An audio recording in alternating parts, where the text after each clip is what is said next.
The end of our journey south was now just over the horizon, and the excitement on Kindred Spirit was growing. Our goal was to get to the island of Bequia in the West Indies, an island where Darcy and I had vacationed for 10 years, and one that we grew to love and developed many friendships over the years. Bequia would become our base in the Caribbean, and we were getting very close. After departing Martinique, we would overnight in St. Lucia, and then go down the western coast of St. Vincent, arriving in Bequia. We pulled into Marigot Bay, St. Lucia in the late afternoon. It was obvious the cruising season was winding down, as there were only 2 of us in the harbor, and there were many open mooring balls and dock space in the inner lagoon.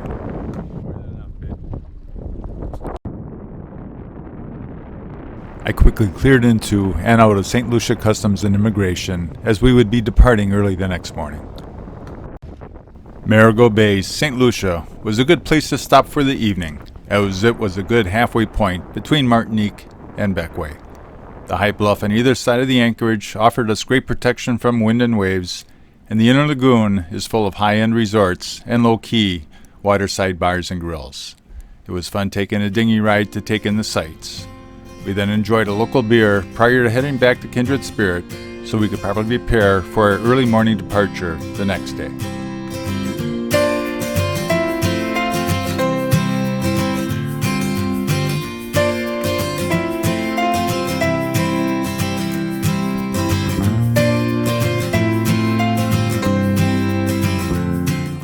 The next morning, we woke at 4 a.m. and hoisted our anchor at 5 to begin the day's passage. Clouds were still obscuring the mountains, but it was a great morning with no wind on the leeward side of St. Lucia. We were excited that this passage would take us right along the pitons of St. Lucia. They were magnificent as we motored by in the early morning light. What a great way to enjoy a morning cup of coffee.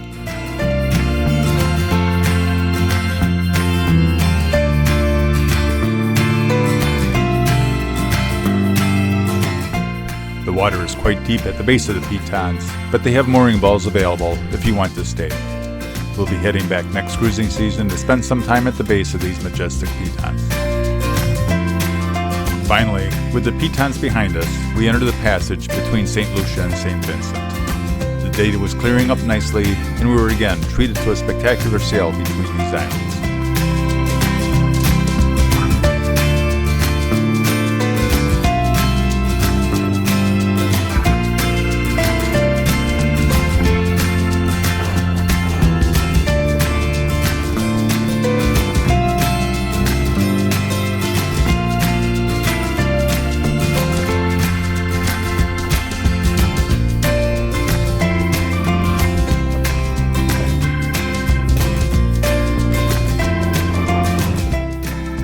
As we approached the north end of St. Vincent, we were greeted by low clouds and squally conditions.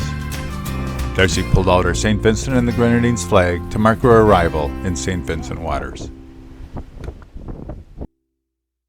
As we entered the island's lee, the clouds parted, and we enjoyed the lush landscape as we powered south, enjoying the small villages that dot the coast. St. Vincent was the site of many scenes from the early Pirates of the Caribbean movies. Its shoreline is certainly majestic. As we approached the south end of St. Vincent, Bequia began to expose herself to us in the distance. What a sight! We knew we only had another 12 miles to travel before finally reaching the anchorage that was our goal from plans that we made over 10 years ago. Finally, out of the lee of St. Vincent, we regained our wind and unfurled our sails, allowing us a fun romp across the Bequia Channel.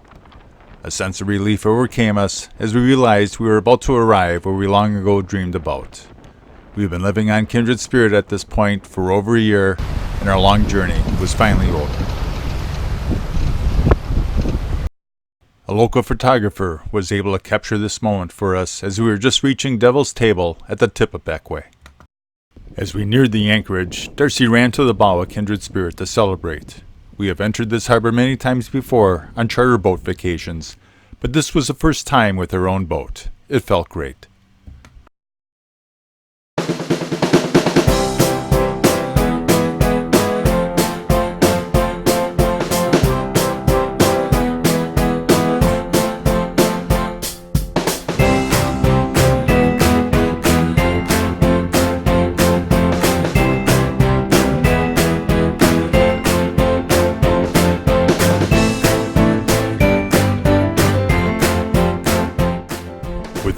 cleaned up, and knowing our anchor was secure, we took the dinghy to shore in the hopes that we would find some old friends around town. We'll let the next couple of segments speak for themselves.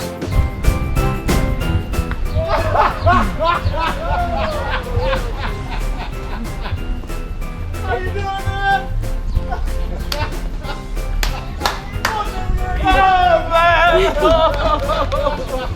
Good to see you, man.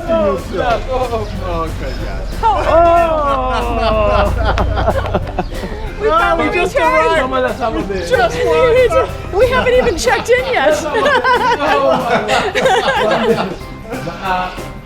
You. Selma, how are you? Wow, welcome. Oh my gosh. Good to see you. Good to see you. It's been a while. Yeah. Can I take your picture? You were just a teeny tiny little thing. We just got in. Look at you. Just got once.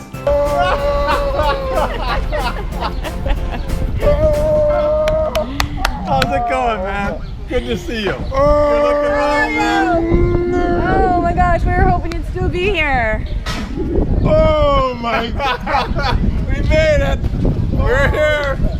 Oh The my boat God! just dialed in. Yep, we anchored this afternoon. Yeah, Yep. I gotta put my shirt on tonight. Did you bring your shirt? Yeah. Awesome. Awesome. I said I will.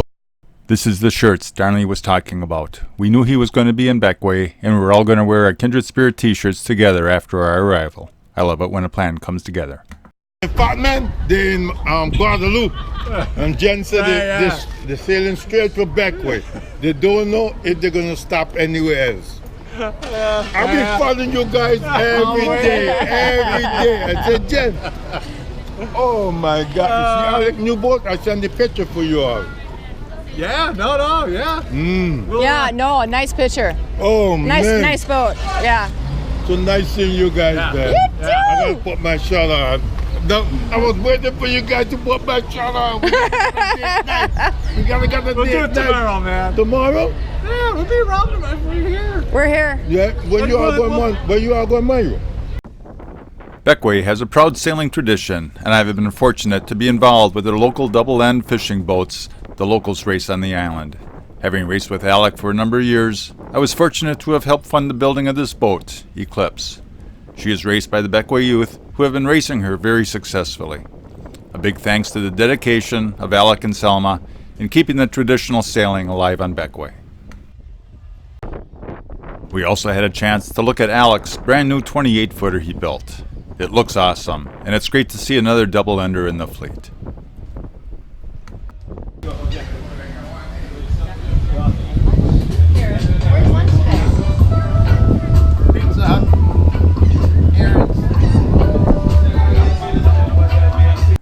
We finally had some time to reacquaint ourselves with Port Elizabeth, the primary town on Bequia.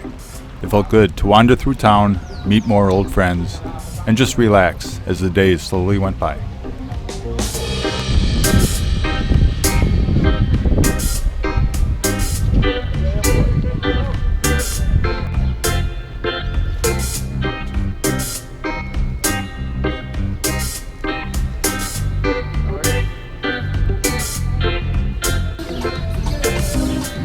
We needed some fresh fruit and veggies, so it was time to head over to the Rasta market and see our old friend who we purchased our produce from. We call him Nutmeg Man, as we would always purchase a bag of fresh nutmeg from him prior to heading back to the States. Yeah, we gotta get some of your good fruit. It's a video. Yeah. That's why I was looking at all your You'll be a nutmeg movie fruits. star. You making a picture? It was then time to dinghy down to Lower Bay, a special place for Darcy and I, as we would also rent a beach house on this bay, and it's where we were married 11 years ago. Our wedding reception was at Keegan's on Lower Bay, a great boutique resort on the beach. Tonight will be a full moon, and Keegan's has a pig roast scheduled to celebrate the full moon. We did not want to miss this, and they did not disappoint as we enjoyed the open pit roasted pig. It was then time to hit the beach and enjoy the company of both old and new friends around the bonfire. It was a great night for us, and we would be glad to be back at Keegan's once again. With the bonfire slowly fading and turning into embers, our time in Bequia was also fading away as we were already over a month into hurricane season, and the time was fast approaching to make our way to Grenada, where we will ride out the rest of the hurricane season. We'll be back next year, Bequia.